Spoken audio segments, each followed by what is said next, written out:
Você já ouviu falar em blindagem de pneu? O processo promete não deixar o motorista na mão com o pneu furado. Vamos ver como funciona.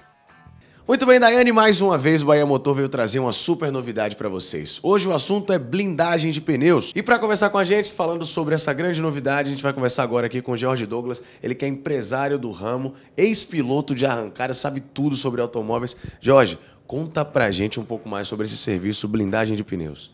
A blindagem do pneu, na verdade, que hoje é uma chapa colocada interna dentro do pneu para que ele, na verdade, não sofra a deformação normal quando perde a pressão interna. Essas chapas laterais fazem com que o projétil, na verdade, ele perfure a borracha, mas o pneu não desça. Então, você tem uma autonomia de talvez 40, 50 km para chegar até um determinado ponto. O selante de pneu é um produto que é injetado dentro do pneu e, dessa forma, ele é expulso assim que existe alguma interferência. Ou seja, ele é injetado dentro de um pneu e que, pela pressão interna ser maior que a pressão atmosférica, quando ele é colocado para fora, ele veda aquele orifício. Começaram com a antiga vacina de pneus de motocicletas, que, na verdade, não tinha uma eficiência muito grande comprovada. Segundo, comprometia balanceamento e segurança das motocicletas. Terceiro, tinha uma vida útil muito reduzida. Hoje, o selante é tão avançado que nós temos, na verdade, vantagens como aumentar a vida útil de um pneu. Um pneu, na verdade, que rodava 30, 40 mil quilômetros num veículo de passeio, vai rodar 60, 80, isso de forma comprovada. Existe algum ponto negativo blindando os pneus? Existe sim.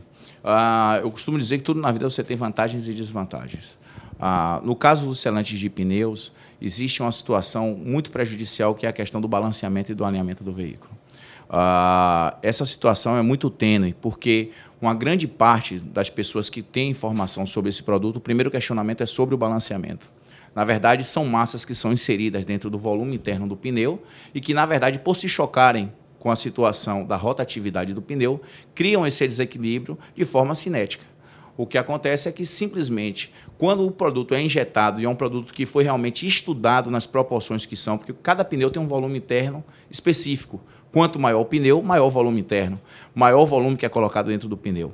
Quando você foge aos parâmetros do que já foi estudado pelos cientistas, você gera esse desequilíbrio. Existe, de uma outra parte, uma outra situação, que além da situação do produto ficar constantemente na sua base original, há produtos que, com o aquecimento e o resfriamento, simplesmente eles perdem a sua qualificação de estar gelatinoso e ficam uma bola. E você imagina o que é colocar uma bola de borracha dentro de um pneu. Além disso, vai gerar o barulho, ruído e desbalanceamento. Qualquer automóvel tem a possibilidade de blindar os pneus? Sim. Hoje nós temos uma amplitude, inclusive, de máquinas agrícolas em grande escala, porque uma outra grande vantagem é o aumento da vida útil de um pneu. Você pode me perguntar agora, mas que fórmula é essa que pode acontecer simplesmente de que esse pneu aumenta a vida útil? Que mágica é essa? Que, a princípio, ninguém acredita que um pneu venha a rodar o dobro porque simplesmente foi injetado um produto dentro dele. Os cientistas descobriram que, na verdade, a maior questão para um produto, um pneu ter um desgaste, na verdade, é que a temperatura é o grande agravante desse sistema. Então, um pneu, entre aspas, numa transportadora, que a gente coloca numa grande escala, pneus que vão rodar aí com 20 toneladas num caminhão, 25 toneladas, esse pneu, na verdade, ele tem um aquecimento que chega de 500 a 550 graus centígrados, vamos supor, em uma determinada condição de temperatura e rodagem. Do asfalto, depende do dia, etc. Quando é à noite, chega a 30 graus, 35. A variação térmica, essa amplitude, quanto menor, na verdade, você vai ter mais a borracha preservada, porque a variação da temperatura vai fazer com que a borracha seja preservada. Então, fisicamente falando, nós estamos falando de calor específico de cada metal. Então, a variação latente igual a massa vezes calor específico vezes variação de temperatura. O que acontece? A roda em si, ela tem uma dilatação. Tudo que é colocado exposto ao sol, ela tem uma dilatação e uma retração. O motor de um carro tem uma dilatação e uma retração. O aqueceu tem dilatação e tem retração. Não é diferente com os pneus. E essa borracha é preservada por quê? Porque essa amplitude térmica não é tão otimizada. Você vai chegar simplesmente a 50, 60 graus centígrados, a menos do que se chegaria normal. É muito pouco se nós pensarmos e falarmos assim, só isso que o produto absorve? Sim, mas fisicamente falando é uma diferença muito grande. Por quê? Porque também à noite, em vez de cair rapidamente a temperatura do pneu, ele é mantida a temperatura e cai gradativamente. Esses produtos normalmente são feitos à base de cerâmica, que é a matéria-prima. Um outro detalhe é que boa parte desses produtos são biodegradáveis, 100% não tóxicos. São produtos que realmente nos interessam não só na questão de projéteis, mas sim da segurança pessoal de uma família, de uma pessoa de idade.